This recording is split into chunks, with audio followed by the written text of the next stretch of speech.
पिछले एपिसोड में हमने देखा जयश्री प्रियंका से कहता है तुम इवोन के साथ सो जाओ और हम अपनी बातचीत को बाद में पूरा करेंगे। यहाँ के कर वो वहाँ से चले जाता है। उसके बाद में बातचीत का मतलब फैमिली मीटिंग के बारे में था। उस दिन के बाद जब वे राजधानी की ओर बढ़ रहे थे उनके पास बातचीत जारी रखने का टाइम नहीं था। और फिर एक दिन जब उसे स्टेज छोड़े हुए 10 दिन हो गए थे, जैसा कि उन्होंने ऑर्नो से ट्रिप प्लान किया था, वे उनसे 4 दिन पहले ही पहुँच गए। और एगेन और कोस्टा के बीच स्थित इसकी स्थापना 100 साल पहले ही हुई थी और ये डेवलप हो रहा है और पावर को गेन कर रहा है। लाल गुलाब द्वारा कढ़ाई की गई सिंबल और सोने के कांटों जैसी धूप किले के शिखर के ऊपर जो एक बड़ा सफेद पहाड़ जैसा दिखता है, सेब रंग के फैमिली सिंबल के साथ झंडे को लटका दिया गया। फिर हम नेक्स्ट सीन में देखते हैं जयश्री चिल्लाते हुए कहता है महल के गेट को खोलो। यहाँ मैजेस्टी के समक्ष ऑर्नो के लॉर्ड काउंट जयश्री खड़े हैं। इसके बाद उनके लिए गेट को खोला जाता है और वहाँ के दरबान चिल्लाते हुए कहते हैं काले भेड़िया खबर दे कि यहाँ ऑर्नो फैमिली का झंडा है, यहाँ काउंट जयश्री दा ऑर्नो है। यहाँ सुन वहाँ के पब्लिक चिल्लाते हुए कहते हैं हीरो जयश्री दा ऑर्नो के लिए चीयर। ऑर्नो में चिल्लाना उन लोगों के लिए अभिवादन है जो पीछे रह गए थे।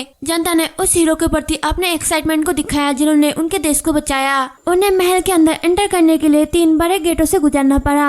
वहाँ निजी महल जिसमें मैजेस्टी ठहरते थे। लाज में एंटर करने के बाद भी उन्हें काफी ट्रेवल करना पड़ा महल में पहुँचने के लिए, जो उन्हें पहली नजर में एक विशाल पर्वत जैसा प्रतीत हो रहा था। वे निरंतर ऊपर चढ़ी रहे थे और जब वे आकाश के करीब पहुँचे, इतने करीब कि वे सूरज तक पहुँच सके। वे मिल्क व्हाइट कलर के लाहौर में पहुँच चुके। अंदर पहुँचने के बाद जयश्री प्रियंका से कहता है मैजेस्टी इस टाइम प्रिंसेस ऑर्डो के बगीचे में है। यहाँ नॉर्मल ऑडियंस से थोड़ा अलग है, इसलिए ये कैजुअल होगा, तुम इसकी चिंता मत करो। तो प्रियंका कहती है मैं ऐसे कोशिश कर रही हूँ लेकिन यह सच में काम नहीं कर रहा है। यहाँ सुन जयश्री प्रियंका का हाथ पकड़ते और कहता है मैं अकेले भी जा सकता हूँ। यहाँ सुन प्रियंका कहती है नहीं यहाँ ठीक है, चलो चलते हैं। लाहौस का गार्डन महाद्वीप के भीतर हर एक देश के पौधे के लिए यहाँ प्रचलित है। उस टाइम क्वीन प्रिंसेस ऑर्डो मैजेस्टी और पहले प्रिंस सभी अपने अपने गार्डनों की देखभाल करते थे और प्रिंसेस ऑर्डो वहाँ क्वीन और मैजेस्टी की फेवरेट चाइल्ड थी। फैक्ट यहाँ था कि किंग प्रिंसेस के गार्डन में जयश्री और प्रियंका से मिलना चाहता था। इसका मतलब यहाँ था कि वो जयश्री को बहुत सम्मान देते थे।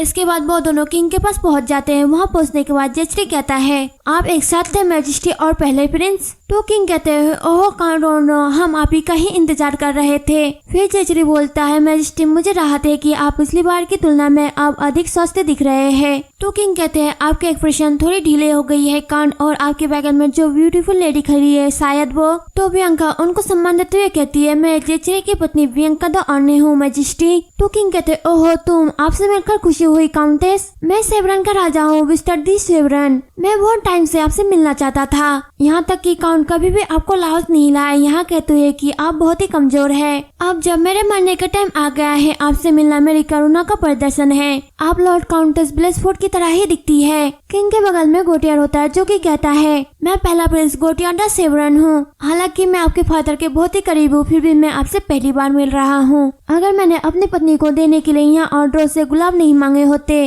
तो मैं ये आपको दे देता काउंटेस। हालांकि काउंट ऑर्नो आपको जल्द ही एक अलग गुलाब देगा, मेरा मतलब कि एक गुलाब जो कभी नहीं मुरझाएगा। यहाँ सुन प्रियंका जयश्री की तरफ देखते हुए मनी मन कहती है एक गुलाब जो कभी नहीं मुरझाएगा। तो किंग वेक्टर कहते उत्तरी टावर जिसमें आप ठहरने वाले हैं वहाँ से लाहौस के महल का बहुत ही अच्छा व्यू दिखाई देता है। क्योंकि आप अपनी लंबी ट्रिप से थक गए होंगे इसलिए आपको आराम करना चाहिए। इसमें जयश्री बोलता है थैंक यू मैजेस्टी। फिर वो प्रियंका से कहता है चलो चलते हैं प्रियंका। तो प्रियंका बोलती है हाँ। और फिर प्रियंका मनी मन कहती है पहले प्रिंस गोटियार जिस भविष्य का मैंने सामना किया वे अपने पोजीशन को होल्ड नहीं कर सके और लास्ट में उनकी डेथ हो गई। और यहाँ सिंहासन पहले प्रिंस के बेटे अलवर को नहीं मिला बल्कि अपने छोटे भाई यानी दूसरे प्रिंस जैकब को मिला।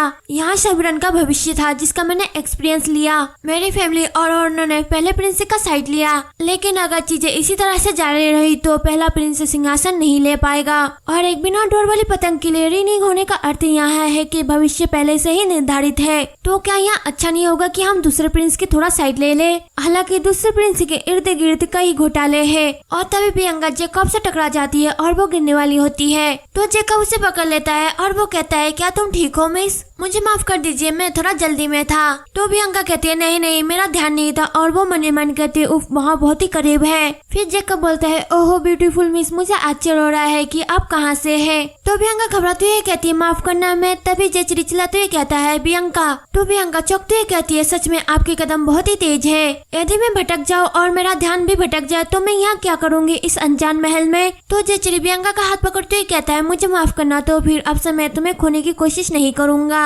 और वो जेकब की तरफ देखने लगता है तो जेकब बोलता है अच्छा आप वहाँ काउंटेस ऑर्नो है, मैं तुमसे मिलने जाने वाला था क्योंकि महल में घंटियां बज रही थी काउंट ऑर्नो के लिए मंत्रों के साथ। इस पे जेचरी बोलता है प्लीज मेरी वाइफ को माफ कर दीजिए सेकंड प्रिंस। यहाँ सुन बियांका मनी मन कहती है वह आदमी वो सेकंड प्रिंस है, वह आदमी जो सेवरन और महाद्वीप दोनों पर कब्जा कर लेगा। फिर जेकब बियांका से कहती है क्या आप जानते हैं आपकी मॉम मेरी मॉम की दूर की भतीजी है, मुझे खुशी है कि हम रिलेटिव है माई लेडी। तो बियांका कहती है मुझे पता था कि मेरी मॉम सेवरन फैमिली से रिलेट करती है, लेकिन ब्लेसफोर्ड ने कभी भी अपने बच्चों को यहाँ नहीं सिखाया कि उनका रॉयल फैमिली के साथ क्या रिलेशन है। मैं आपके इंटरेस्ट की आभारी हूँ, लेकिन यहाँ फैक्ट है कि मेरा रॉयल फैमिली के साथ कोई रिलेशन है और ये मुझ पर ज्यादा प्रभाव नहीं डालता है। मैजिस्ट्रेट ना मैं रॉयल हूँ और ना ही मैं कोई स्पेशल हूँ। यहाँ सुन जेचरी बियांका से कहता है बियांका, तो बियांका बोलती है हाँ, और भी मने मन कहती है अरे बकवास, मैंने अपना आपा खो दिया क्योंकि मुझे यहाँ पसंद नहीं आया कि वो मेरे कितने करीब था। मैंने रॉयल फैमिली के किसी व्यक्ति से बात की। फिर जेकब बोलता है ओह डियर काउंटेस, यदि मैंने आपको ठेस पहुँचाई है तो प्लीज मुझे माफ कर दीजिए। मैंने सीमा पार कर ली सिर्फ इसीलिए क्योंकि मैं तुम्हारे करीब आना चाहता था, भले ही यहाँ हमारी पहली मुलाकात थी। तो बियांका कहती है नहीं, मुझे आपसे माफी मांगनी चाहिए। इस पे जेकब बोलता है आप बहुत ही ईमानदार लगती है, तो प्लीज इस बात को कंटिन्यू करते हैं। जब तक आप लाहौर में रह रहे हैं मुझे आशा है कि आप मुझे ढूंढ लेंगे जब भी आपको अनकंफर्टेबल सिचुएशन का सामना करना पड़े। यहाँ सुन बियांका मनी मन कहती है वह नजर मुझे निशाना बना रही है, जबकि वो जानता है कि मेरी शादी हो चुकी है, कितना बेकार है। और वो जेचरी से कहती है ओ माय, मैं बहुत ही थक गई हूँ, चलो पापा चलते हैं हनी। यहाँ सुन जेचरी थोड़ा चौंक जाता है और बियांका से कहता है बियांका अगर आप यहाँ पे ऐसा कह रहे हैं। और फिर वो जेकब की ओर देखते हुए उसकी हरकतों को नोटिस करते हुए कहता है मैं माफी चाहता हूँ मैजिस्ट्री, मेरी वाइफ अभी भी ट्रिप के कारण थकी हुई है, इसलिए हमें पहले निकलना होगा। इस पे जेकब बोलता है हाँ आप जा सकते हैं। फिर जेचरी बोलता है थैंक यू मैजिस्ट्री, यहाँ के कर वो वहाँ से आने लगते हैं। फिर थोड़ी दूर आगे जाने के बाद जेचरी बियांका से कहता है मैं देख रहा हूँ कि आप ऐसी स्थिति में मुझे आसानी से हनी कह देते हैं। इसमें बियांका बोलती है मेरे साथ वहाँ एक्टिंग करने के लिए थैंक यू, और आप अधिक इंटेलिजेंट बनते जा रहे हैं। तो जेचरी बोलता है मैं आशा करता हूँ कि चाहे कुछ भी हो जाए आप कभी भी दूसरे प्रिंस के पास नहीं जाएंगे, आप उन्हें ढूंढ नहीं सकते हैं, भले मैं वहाँ पे ना रहूँ, हालांकि ऐसा कभी नहीं होगा। इसमें बियांका बोलती है चिंता मत करो, मैं ब्लेसफोर्ड की बेटी और ऑर्नो की वाइफ हूँ, मैंने तो पहले प्रिंस की साइड लेने के लिए शादी भी कर ली। और फिर मनी मन कहती है हालांकि मैंने एक पल के लिए दूसरे प्रिंस की साइड लेने के बारे में सोचा था। तो जेचरी कहता है यहाँ सब मैं तो बस आपकी चिंता के लिए कह रहा हूँ, सेकंड प्रिंस बहुत धोखा देने वाला आदमी है, मैं नहीं जानता कि इसके क्या प्लान है या फिर वो क्या करेगा, लेकिन मैं जानता हूँ कि वो आपको उसके पास नहीं रखेगा। तो बियांका मनी मन कहती है सही कहा, वो धोखा देने वाला आदमी है। यदि मैं सेकंड प्रिंस से जुड़े सभी घोटाले के बारे में सोचूं तो वहाँ बाकी उस पर ठीक बैठता है। इसमें सबसे प्रसिद्ध सेकंड प्रिंस 20 सालों से दुश्मन ऑर्गन के साथ निजी तौर पर बात कर रहा था। जेकब द्वारा सेवरन का ताज छीनने के बाद यहाँ बात सामने आई कि ऑर्गन पर आक्रमण एक गद्दार जेकब द्वारा रचित एक नाटक था। जेकब जो सेवरन का राजा बन गया, फिर उसने ऑर्गन के प्रिंसेस से शादी की ऑर्गन के साथ अपने रिश्ते को मजबूत बनाने के लिए। और फिर कुछ ही देर बाद एक घटना सामने आई। फिर हम बियांका के फ्लैशबैक में देखते हैं दोनों आपस में बात करते हुए कहते हैं क्या आपने सुना उस लेडी के बारे में, जाहिर है उसका किसी और के साथ अफेयर चल रहा था, वह अपने अकेलेपन को सहन नहीं कर पाती थी क्योंकि वो बहुत अधिक बिजी रहता था। मनुष्य जितना अधिक बिजी होता है उसे उतना ही अधिक पवित्र और सन्यासी होना चाहिए। फिर दूसरी ने बोलती है हाँ बिल्कुल, किसी के साथ अफेयर चलाने से उसे ईश्वर का दंड मिलना चाहिए। फिर बियांका मनी मन कहती है ऐसा लग रहा था जैसे यह शब्द मुझे ही कह रहे थे, इसलिए मैंने इसे ध्यान से सुना। उस दिन मैंने इतनी सख्त रोटी खाई थी, वहाँ मेरे मुंह में इतना रेतीला महसूस हो रहा था कि मुझे अभी भी याद है। वहाँ लेडी जेकब की वाइफ थी जो ऑर्गन की प्रिंसेस थी। उसके हस्बैंड द्वारा उसे टाइम न देने के कारण और अपने अकेलेपन के कारण वो अपने गार्ड के साथ सो गई, बिल्कुल मेरी तरह जो फर्डन के साथ प्यार करती थी। ऑर्गन जिसका पैर प्रिंसेस के अफेयर के कारण फंस गया था, जिसके कारण सब कुछ जेकब के इच्छा अनुसार करना पड़ा और लास्ट में उन्होंने अपना देश भी उसे दे दिया। फर्डिनेंड यह बात उसने मुझे छोटे था कही थी। ऐसा लग रहा था जैसे कि यहाँ मेरे हस्बैंड की मृत्यु बाद लिखी गई एक घटना हो। फर्डिनेंड ने मुझे छोड़ दिया और विस्काउंट बिग के हाथों चले गए जेचरी की मेन फैमिली। क्या वहाँ कोई था जिसने फर्डन और स्कॉट को गाली दी थी? ऑर्गन प्रिंसेस और मैं हमारे नाम को बेचे जाने के बाद ऐसी कठिनाइयों से गुजरे। यहाँ सोचते बियांका जेचरी के कपड़े को टाइट से पकड़ने लगती है तो जेचरी चिल्लाते हुए कहता है बियांका। तो बियांका दूर हटते हुए कहती है सॉरी, मैं बस अतीत के बारे में सोच रही थी। इसमें जेचरी कहता है आपके मन में ऐसा क्या चलता रहता है जिससे कि मैं कई बार आपको पुकारता हूँ तो आप नहीं सुनती है। तो बियांका कहते हैं आपके कपड़े, मुझे खुशी है कि हमने आने से पहले ही उन्हें छाट लिया। जैसा मैंने एक्सपेक्ट किया था आपने उससे भी कई अधिक शानदार कपड़े पहने हैं। मेरे हस्बैंड दूसरे प्रिंसेस से कई अधिक लंबे और हैंडसम है। मैं बस इस बात से नाखुश हूँ कि कोई भी आपके कपड़ों को देखकर आपकी कमजोरियों को देख सकता है। यहाँ सुन जेचरी प्लस करते हुए कहता है हाँ ये कई बार है कि मैंने सुना है मैं लंबा हूँ, लेकिन मैंने कभी नहीं सुना कि मैं अच्छा दिखता हूँ, ये पहली बार है। इस पे बियांका कहती है हाँ शायद वे बहुत ही शर्मिंदा थे या फिर उनकी आंखों में कोई समस्या थी, वो लेडी जो पहले आपसे मिल चुके हैं। तो जेचरी कहता है मैं सोच रहा था कि यहाँ इतना शांत क्यों, लेकिन आप जिस लेडी के बारे में बात कर रहे हैं वो एग्जिस्ट ही नहीं करता। फिर बियांका कहती है चिंता मत करो मैजेस्टी, मैं कोई छोटी बच्ची नहीं हूँ जो अपने घुड़सवारी टीचर के अतीत को भी नहीं समझ सकती।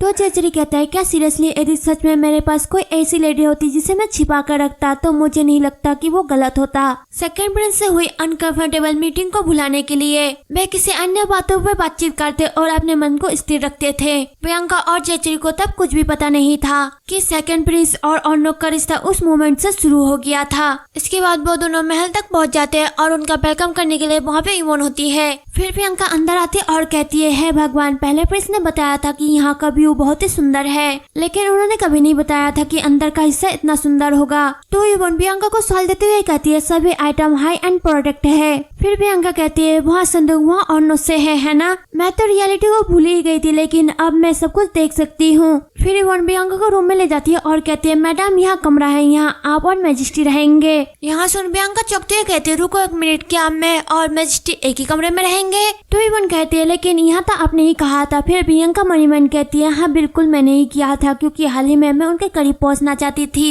लेकिन अचानक ही हम अपना कमरा क्यों शेयर करेंगे? इसके बाद हम रात का टाइम देखते हैं। बियांका बैठकर मन ही मन कहती है यहाँ से ये एक पल के लिए मैं अपने गोल के बारे में भूल गई थी, मुझे अपनी पहली रात मैजेस्टी के साथ बितानी है ताकि मुझे एक दिन पहले ही बारिश मिल जाए, लेकिन मुझे इसकी उम्मीद नहीं थी कि हम अपनी पहली रात और हवेली के अलावा कहीं और बिताएंगे। लेकिन यह सोचना कि हम अचानक ही एक ही रूम का यूज करेंगे मुझे नर्वस फील हो रहा है। तभी वहाँ पे जेचरी आता है, उसे देख बियांका मन ही मन कहती योर मैजेस्टी उन्होंने नहा लिया, यहाँ पहली बार जब मैंने उन्हें इस तरह गीला देखा है। फिर जेचरी वहाँ से आकर बियांका के बगल में बैठता है तो बियांका मन ही मन कहती है वो ठीक बगल में क्यों बैठ रहा है, अब मैं क्या करूँ? बेशक वहाँ गाड़ी में भी इतना ही करीब था ना और तब भी मेरा मूड ऐसा ही था।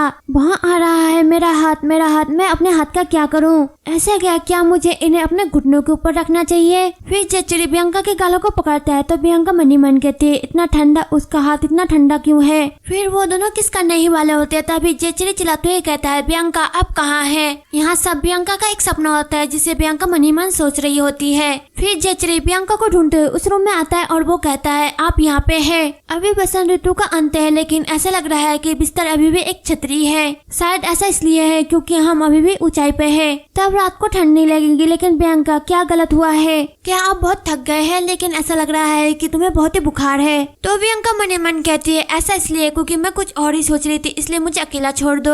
और वो कहते हैं मैजेस्टी क्या आप लेफ्ट या राइट साइड पसंद करते हैं? हमें अपनी सोने की जगह को चूज कर लेना चाहिए, मेरा मतलब है कि अगर हम एक ही बिस्तर का यूज करना चाहते हैं। तो जेचरी कहता है बियांका मैं अगले कमरे का यूज करने वाला हूँ। तो बियांका कहती है सही है, इसमें कोई भी आश्चर्य की बात नहीं है। और यहाँ मैंने सोचा सब कुछ मैंने अकेले ही इमेजिन कर लिया। हाँ शायद यहाँ इसलिए क्योंकि मैं अपने दिमाग का कुछ ज्यादा ही यूज कर रही हूँ, लेकिन मैं थक गई हूँ। क्या मैजेस्टी आप जा सकते हैं? बियांका को इस तरह देख जेचरी बियांका के पास आके बैठता है और कहता है आप हमेशा लेफ्ट साइड का यूज करते हैं तो बेसिकली मैं राइट साइड का उपयोग करूंगा बेड का। मेरा मतलब है कि एक दिन जब हम एक ही बेड का यूज करेंगे। तो बियांका खुश होकर कहती है हाँ सच में कौन जानता है कि आप ज्यादा इंटेलिजेंट हो गए या फिर ज्यादा झूठे। तो जेचरी कहता है हाँ कौन जानता है, लेकिन यह सच है कि मैं धीरे धीरे बदल रहा हूँ, मेरा मतलब है कि अच्छे तरीके से। लेकिन हाँ बियांका हमें उस बारे में बात करनी होगी जिसके बारे में मैं पिछली बार बात कर रहा था। आपके फादर काउंट ब्लेसफोर्ड के मुलाकात के बारे में आप इसके बारे में क्या करना चाहेंगे? तो बियांका मन ही मन कहते हैं क्योंकि उस दिन मैं हाइपर वेंटिलेशन की वजह से गिर गई थी तो मैंने नहीं चुना कि मुझे क्या करना है। तो जेचरी कहता है यदि आप ऐसा नहीं करना चाहते तब मैं खुद काउंट ब्लेसफोर्ड से मिल सकता हूँ।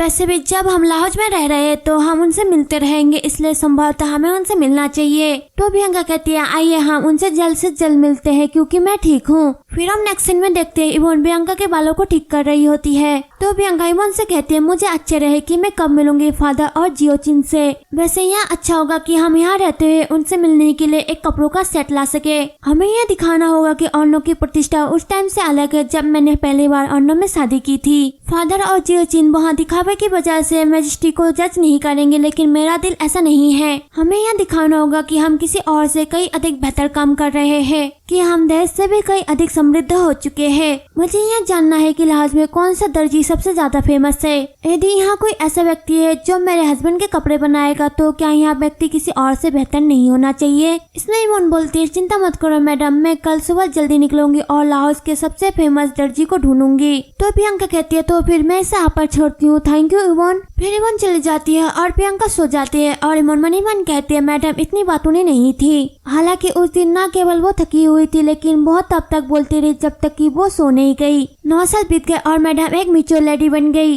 लेकिन वह एक यंग बच्ची थी जो केवल अपने फैमिली ब्लेसफोर्ड के बारे में सोच रही थी। अगले दिन सुबह सुबह अर्नो के एक मैसेजर ने ब्लेसफोर्ड के प्राइवेट रेजिडेंट पर ट्रिप की जो कि लाहौर के सेंटर में था। यहाँ काउंट को एक लेटर डिलीवर करने के लिए था। फिर हम जियोचिन को देखते हैं जो कि गुस्ताव से कहता है फादर क्या आप अच्छी तरह से सोए। मैंने बटलर से सुना है अर्नो की ओर से एक आंसर आया है। फिर जियोचिन उस लेटर को खोलकर पढ़ता है और कहता है हाँ तो वो अगले दिन ही लाहौर में पहुँचे, संभव था इसीलिए उनको आंसर देने में देर हुआ। तो गुस्ताव बोलता है हालांकि अगर उन्होंने अर्नो छोड़ने से पहले ही अपना लेटर भेजा होता तो हमें पहले ही उनका लेटर मिल चुका होता। इसमें जियोचिन बोलते लेकिन यह अभी भी अच्छा है, हम 2 दिन में प्रियंका से मिल सकते हैं फादर। फिर वहाँ पे बटलर आता है और वो कहता है माफ करना मास्टर और यंग मास्टर। तो जियोचिन बोलता है क्या हुआ बटलर। फिर बटलर बोलता है यहाँ वहाँ है ड्राइंग रूम में एक गेस्ट आए हुए हैं। यहाँ सुन गुस्ताव हैरानी से कहता है एक गेस्ट वो भी इतनी सुबह, वहाँ कौन है। तो बटलर बोलता है वहाँ सेकंड प्रिंस है।